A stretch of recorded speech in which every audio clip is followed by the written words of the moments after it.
Monday morning பிரேக்ஃபாஸ்ட்டுக்கு வந்து கம்பு இட்லி பண்ணலாம் அப்படின்னு சொல்லி பிளான் பண்ணியிருந்தேன். லாஸ்ட்டு ராகி இட்லி பண்ணும்போது மெஷர்மெண்ட் கேட்டிங்க. சேம் மெஷர்மெண்ட்டு தான் கம்பு இட்லிக்குமே. 1 டம்ளர் கம்பு, 1 டம்ளர் அரிசி, 1 டம்ளர் உளுந்து, அதுக்கப்புறம் 1 ஸ்பூன் வெந்தயம், இவ்வளவு தான். அதை நல்லா அலசி எடுத்து 3 மணி நேரம் ஊற வச்சு அப்புறம் அரைச்சிக்குவேன்.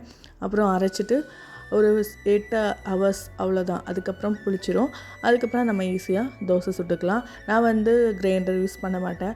எனக்கு மிக்சிக்கு மாதிரி கம்ஃபர்டபுள் கிரைண்டரில் இல்லாதனால நான் ஈஸியாக மிக்சிலே அரைச்சி வச்சுருவேன். எனக்கு புளிச்சிருது. உங்களுக்கு இது செட் ஆச்சுன்னா ட்ரை பண்ணி பாருங்கள். இட்லிக்கு வந்து இன்றைக்கி பூண்டு சட்னி பண்ணலான்னு சொல்லிட்டு ஒரு பூண்டை நல்லா உரிச்சு எடுத்துகிட்டு ஒரு வெங்காயத்தையும் 4 வரமிளகா, புளி, அதுக்கப்புறம் கருவேப்பிலை இது எல்லாமே நல்லா வதக்கி உப்பு சேர்த்து அரைச்சாச்சு.